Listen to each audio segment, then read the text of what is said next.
পবিত্র রমজান মাস উপলক্ষে সারা বিশ্বে চলছে শেষ মুহূর্তের প্রস্তুতি। সেই একই চিত্র দেখা যাচ্ছে ফিলিস্তিনের জেরুজালেম ও অধিকৃত পশ্চিম তীরে। বিভিন্ন রকম মশলা, খেজুর ও মিষ্টান্নের পাশাপাশি লণ্ঠন সহ নানা রকমের ঘরসজ্জার সামগ্রী দিয়ে দোকান সাজিয়েছেন বিক্রেতারা।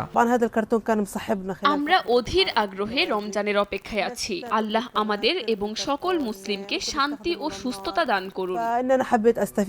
গত বছর সংঘর্ষের কারণে যথাযথভাবে সিয়াম সাধনার মাসটি উদযাপন করতে না পারলেও এবার যুদ্ধবিরতির কারণে ইতিবাচক পরিস্থিতির আশা করছেন স্থানীয়রা। কিন্তু বাজারে তেমন ক্রেতা নেই বলে দাবি ব্যবসায়ীদের। বলছেন, যুদ্ধবিরতির মধ্যে ইসরায়েলি সামরিক তৎপরতার জন্যই এ পরিস্থিতি। এদিকে রমজান মাসের প্রস্তুতি হিসেবে বৃষ্টির পানি থেকে নামাজীদের সুরক্ষা দিতে বিশেষ ব্যবস্থা নিয়েছে আল আকসা মসজিদ কর্তৃপক্ষ। ঠান্ডা থেকে বাঁচার জন্য স্থাপনা করা হচ্ছে বিশেষ কভার। অর্ধেক পাউডারে দ্বিগুণ উজ্জ্বলতা। নতুন রিন অ্যাডভান্সড অর্ধেক পাউডারে দ্বিগুণ উজ্জ্বলতা।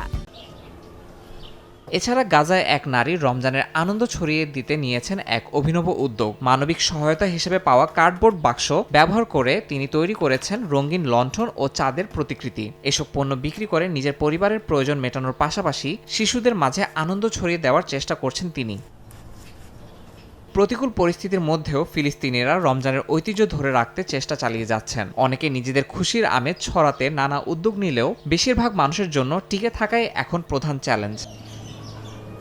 ইয়াসিন মোহাম্মদ জিসান, সময় সংবাদ।